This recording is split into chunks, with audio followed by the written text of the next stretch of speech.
Oh, I'll go. Today we are interviewing our school principal, Miss Hamilton, for our IL 620 Director of Personnel interview. Can't do this morning.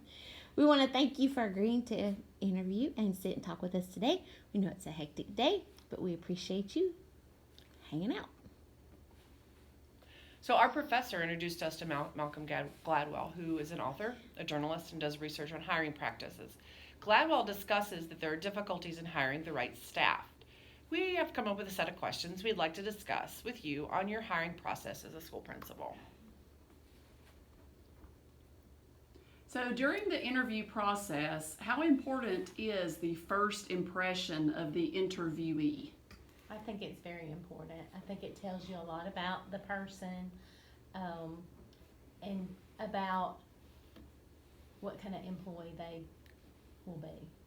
Right. Yeah.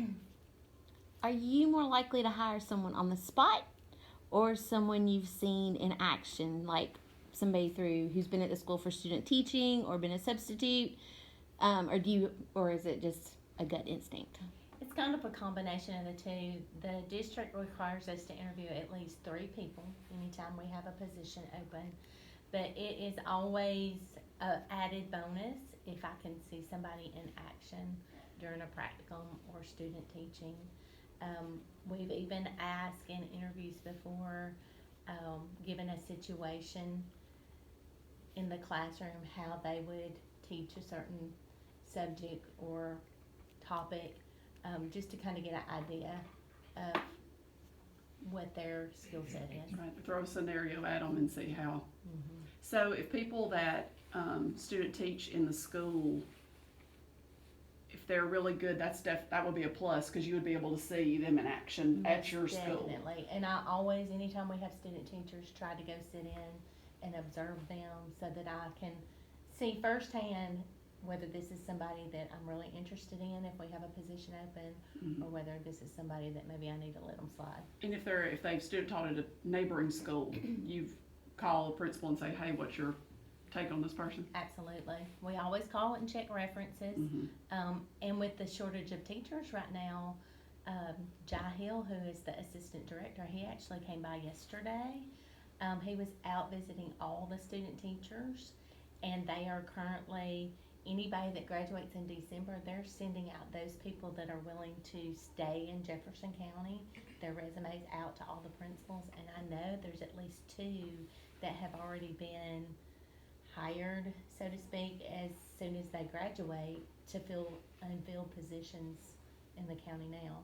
Okay. We were basically told at a principal's meeting, if we had student teachers in our building, if they were any good, we needed to let a friend know. If we knew that a friend had an opening, or if we had an opening, we didn't need to let them get away. Awesome.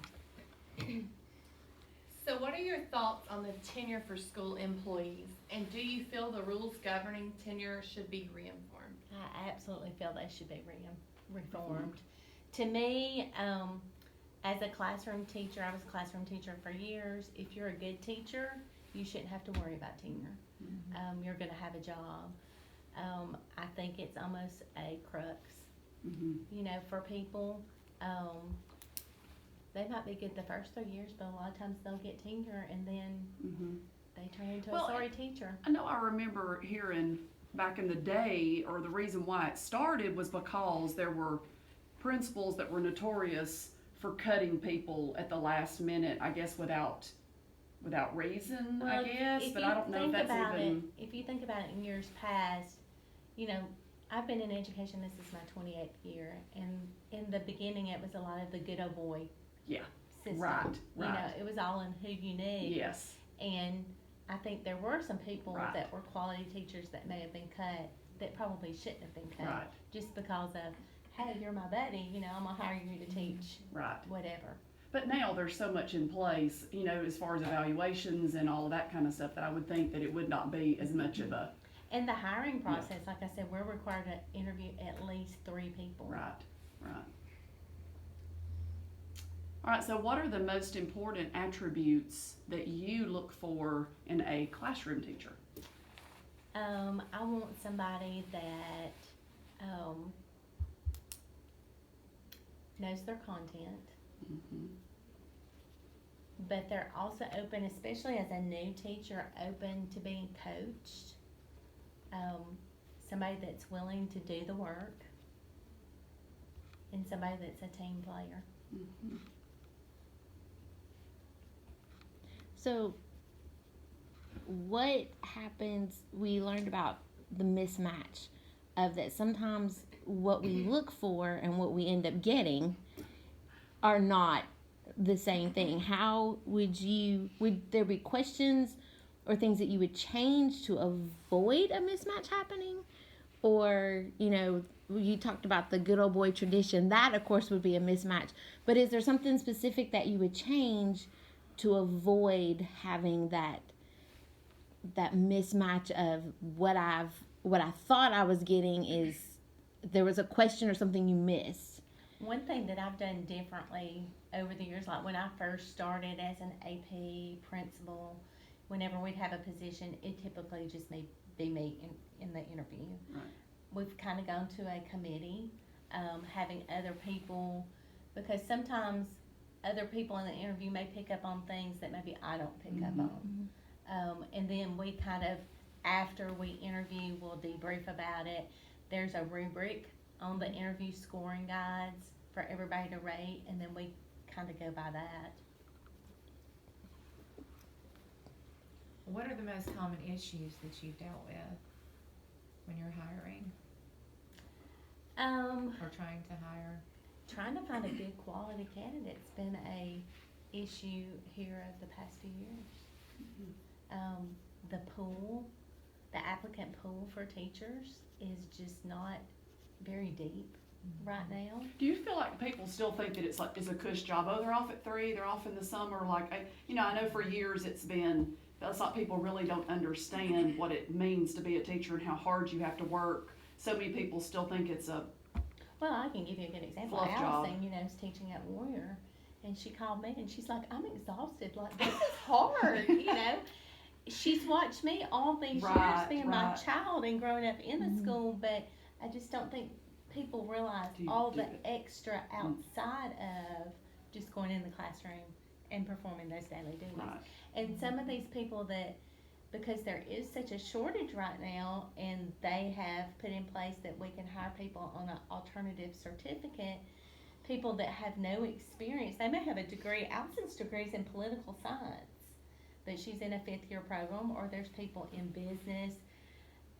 We've had people, like I got the board report yesterday on the school board meeting, that have resigned already. Like, they've taken these jobs and they've already resigned, and it's gonna be November next week. Right. They just don't know what they're getting themselves into. Well, what is a common problem just overall with personnel? What do you see just overall? If we've not hit that, or if we've already hit it, we can move on. But In young teachers, being, if it's their first job right out of college, classroom management. Yeah. So Jefferson County and a lot of school districts, I've worked in other school districts as well, have put in place mentoring programs, additional training for new teachers on classroom management, assessments.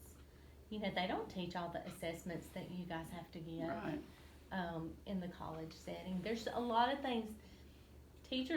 New teachers, they try to prepare them as much as possible, but you can't prepare them for everything. Right. So that leads us to this next question we're thinking about. Would you rather have that new teacher fresh, that's that untrained, that you can mold into what you want to have, that high quality teacher, or would you rather have the seasoned teacher that's transferring in that you might not know and you might get that mismatch? Which would you rather? I'd rather have a new teacher. I like the idea of having the experience, and if you know that person, that's a plus. But to get somebody blindly that you don't know, it can be tough. And sometimes it's not always what you think you're getting. Because with tenure, then You're stuck. Mm-hmm. and would you think that that's a benefit of tenure when you get that new new teacher, that they have that 3 years where that's almost like they're training Yes. to see whether or not they're that good fit? Mm-hmm. Yes. Okay. Well, how hard is it to have an equitably diverse population of teachers at any given time? It's hard, especially here, and I was at Kermit Johnson. If you try to have your faculty reflect your student population, for example, at Johnson, our minority population was much larger than our Caucasian population. I couldn't find teachers that were willing to drive out to Johnson because it was out, away from the city, rural. People would drive out there for an interview and they're like, this is too far for me to drive. Right. So it's hard sometimes to find that balance in your faculty. And then, so even thinking about our building here, to find a minority teacher or a male teacher That's what I was about to say, male, because into this elementary building, school, it's always, I know over the years, it's been a hard positions to fill. And honestly, So- like I've gone to job fairs. Jefferson County has sent me to the University of Alabama and Jacksonville State. I've been to several different ones, Sanford. If you're looking for a male, it's almost impossible to get them because you're competing at these job fairs with all these other systems. And some systems send their people ready to hire them on the spot.